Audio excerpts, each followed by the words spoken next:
to this. Or Katie made you a host for afternoon chat. I don't need to click on that? No, I think we're good. So we're both Cool. in. Okay, so I'm gonna go live to Facebook, and it's just kind of waiting to get in. I'm gonna go on to my timeline, and see if you find us there. and it's preparing. Preparing to launch. Are you seeing what I'm seeing? I just see your face. What else should I be looking at? No, that's it. Okay.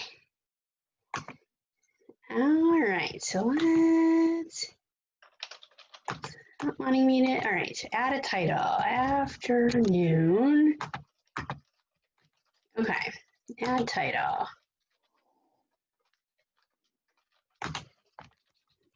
Afternoon chat with Avi Smith Rappaport, tag you.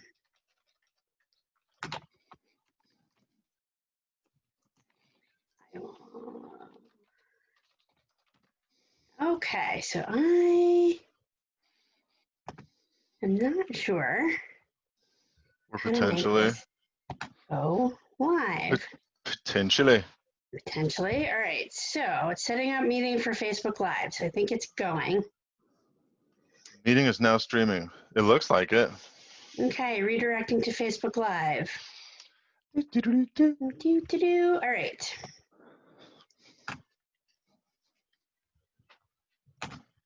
Okay, so we're gonna start. There we go. Yay, woo! All right, so we're live, woo! Okay, so I will quickly get started. So Katie Stevenson from Norcomm Mortgage. I am live today with Avi Smith Rappaport. Anyway, woo! So Norcomm Mortgage we're a residential mortgage lender. And we rely heavily upon technology to do our jobs and service our customers and all of that good stuff while we work from home. So we have a lot to chat about with Avi today. So take it away, Avi Smith Rappaport, and tell us about you and what you do and your business. Fabulous. Lovely to be with you, Katie, today. Oh, thank you. Lovely to be My name is, well, right. My name is Avi Smith Rappaport, president of We Care Computers, servicing all of your PC and Mac needs. We are an MSP, which is a managed services provider, which basically boils down to we help our clients by creating monthly plans to cover all of their IT needs. Cool. Yeah, it's an interesting, fun business. We're quite busy these days, lots of needs. I would sort of assume so, because a lot of people like myself are able to work from home and rely on computers and technology. And so it seems like there's been a big pivot for, I would guess, for your customers who are businesses to move their business elsewhere, i.e. their home. Yeah, and for us, we deal a lot in professional services. So attorneys, CPAs, financial, healthcare facilities. So security is very important. Very super important. To our clients. So making sure that they can work, that their employees can work remotely, and more importantly, securely, is very important. So there's been a lot of education that we're doing for clients, and it's been it's been a lot. in a good way. Yeah. Some of it in a good way. Yeah. Yeah, as much as you can make the best of a Absolutely. Pandemic. You gotta do what you gotta do, and there's been a lot of talk about like new kind of catchwords of like, how do you pivot your business and how do you change, because there's, especially in the mortgage business, there's a lot of things change all the time. Things change practically, when I say things, I mean rules, regulations, requirements, things change practically daily, and even more so now with wanting to make sure that the borrowers are still working, still employed. So so we've had to pivot more so than normal. So anyway, yeah, tell us about kind of how you're keeping up with all of the changes that your Yeah. customers are seeing. What's lovely about our organization is that when this all hit and we sent our employees to work remotely, we were already set up with all the technologies that we're implementing for our customers. And many of our customers already had these things implemented, which was great. So it was, Yeah. Hmm. dare I say, a seamless change for them, other than, they're sitting at home offices or Sure. closets or wherever, as opposed to their Wherever, their right? normal their normal offices. So I mean, we have lovely things like phone systems that you can now use your, one big thing we find out with a lot Hmm. of service-based industries who don't like their employees to use like their cell phone numbers is you can install things called like soft phones, for example. So we use a phone system that you can do that. So when our guys need to call customers, the phone number that shows up is actually the company phone number, which is Sure. very helpful and helps keep our communication paths open in a manner that works well to support our customers. So things like that are fantastic. Certainly access to all the files that you need, Hmm. again, securely. Hmm. Um, and being able to share things in different ways with your customers, clients, and vendors. So yeah, it's an exciting time, and and a lot of it for us is still education. So we've actually also been doing a bunch of webinars for Hmm. different organizations. We did one for the Better Business Bureau. They were interested in the topic and Very we had a cool. nice one there. We did some for the Chambers of Commerce, which I think went over really well. People were, I mean, we're just trying to teach. I mean, whether you're working with us or a different IT vendor, it's just important for us that people are computing safely and efficiently, Sure. and they know that you can. I know you're not physically in your normal office, but you can still have access to things and do business the way you want to Right. do business. So Right. And we yeah, were kind of, you just hit on efficiency, and we were kind of talking a couple minutes ago about being more efficient. And I have found that I've become much more efficient as well. Um, and sort of the current situation has uh, placed restrictions on being together and facing my customers face to face. So I've become a little bit more efficient in the respect that I'm now able to use Zoom and Google Hangout and Teams and all of this different technology instead of driving all over the place and meeting with customers. And I do what I do, like, and what you do is so personal. That I want the customers to feel like they can know me and trust me and know that I'm an actual person. Um, excuse me. And same thing for you. I'm sure that you want, because it's people want to make sure that their businesses will continue to run and their technology will support them, and they want to absolutely. know that you're just not some like person on the other end of the phone from wherever, but you're an actual person who can help them. This has also allowed us to become much more efficient in how we do business. So, Agreed.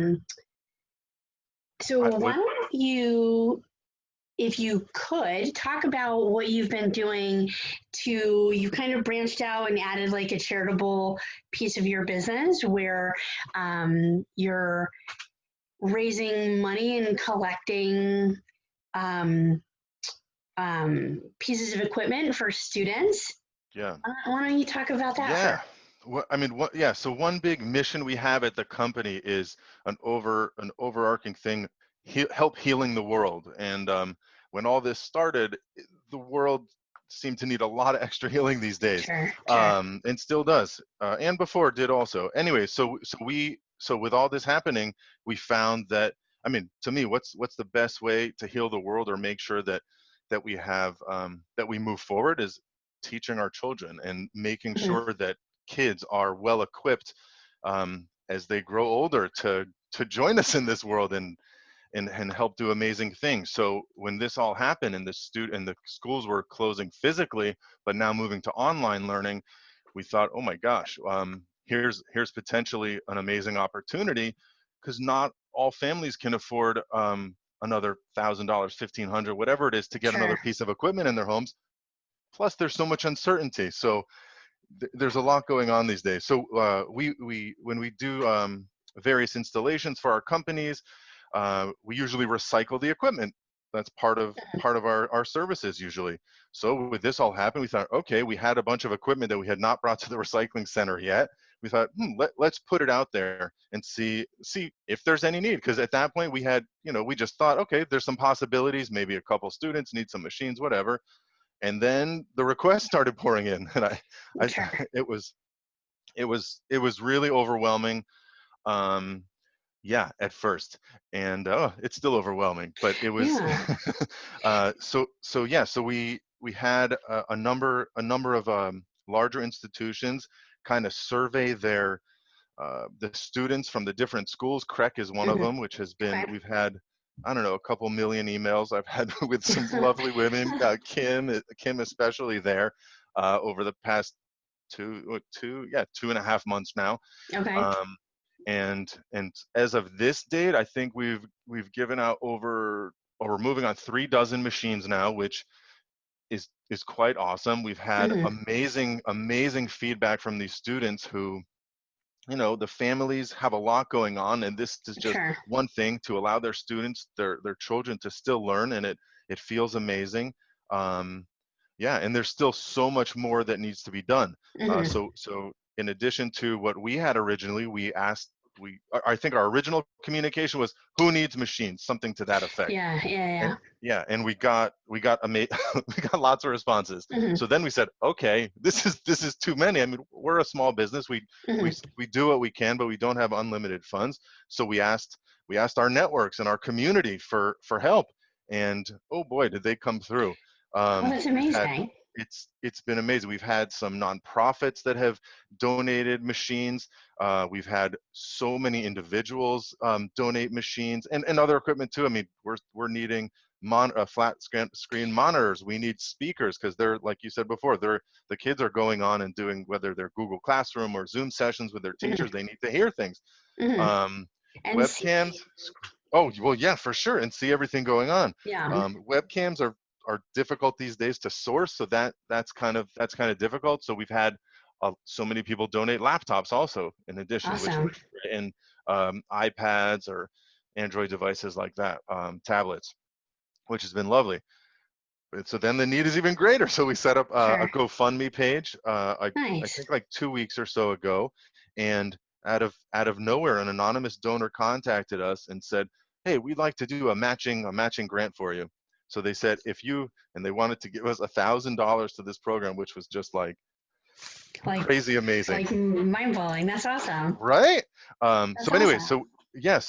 so when we raise $1,000 before the end of June, we're going to get that extra $1,000 matching grant, and then we'll be able to grab a bunch of machines.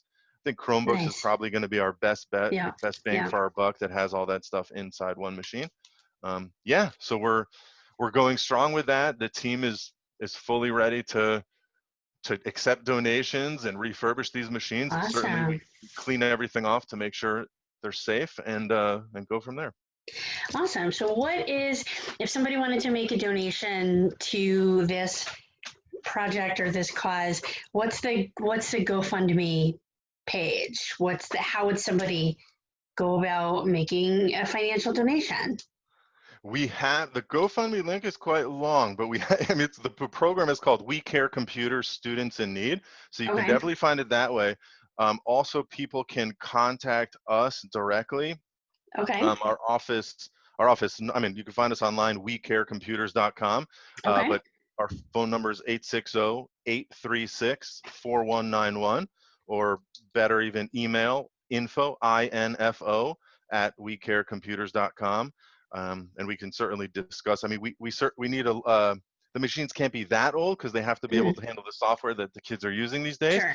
Sure. But I think even we can tell you the exact specs when you call in, but even machines that are 5 years old could potentially be useful for someone, even though they might not be Sure. useful for your company or yourself.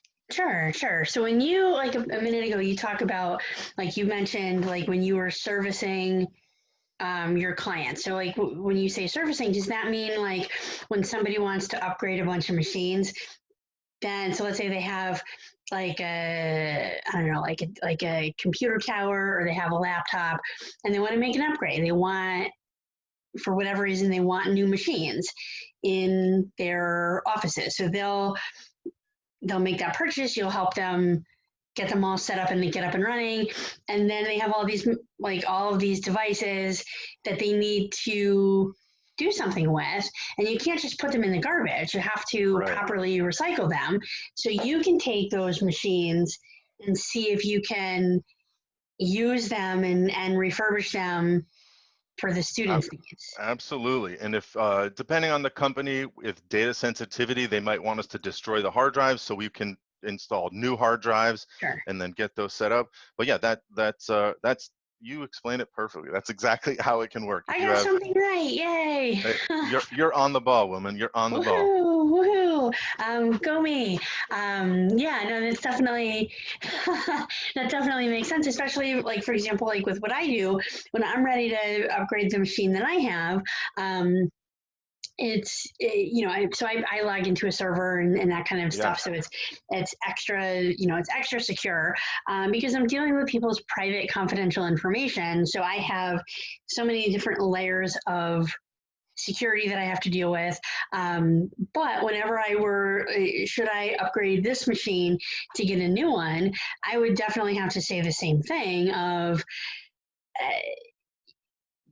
because I don't know what might, I don't know what somebody might be able to access Oh, through, right. you know, through my machine.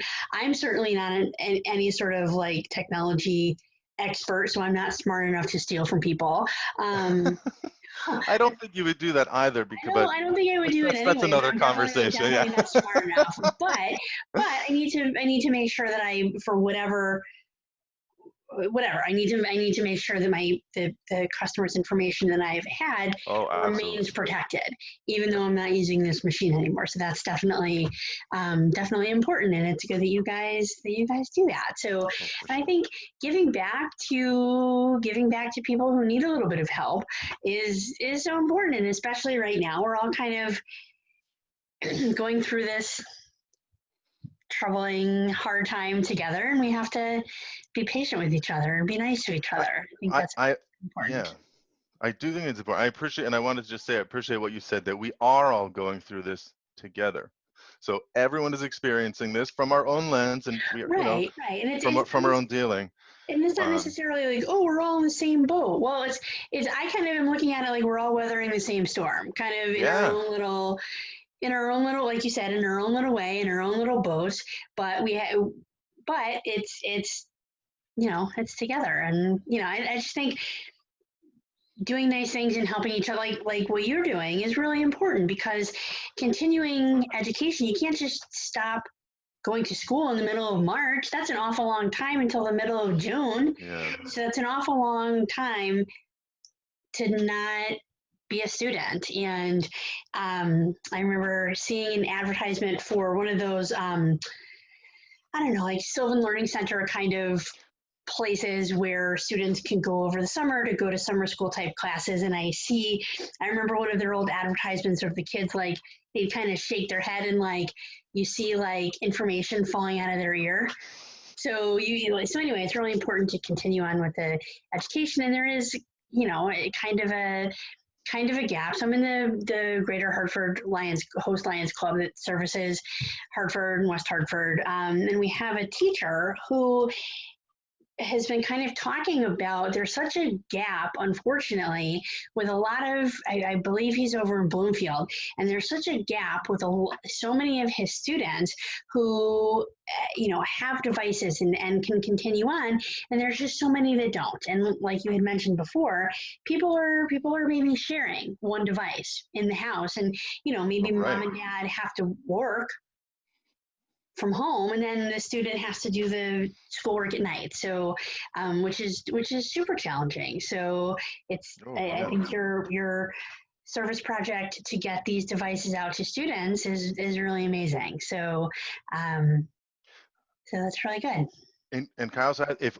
we would also still love to make new connections with school administrators who have need and can identify need. We're really looking to go through schools and administrators just to make sure that the machines are going to the appropriate places. We've been very Sure. careful with that. So Okay. please, your audience, but also you, I'd love to Sure. speak with anyone in Bloomfield too.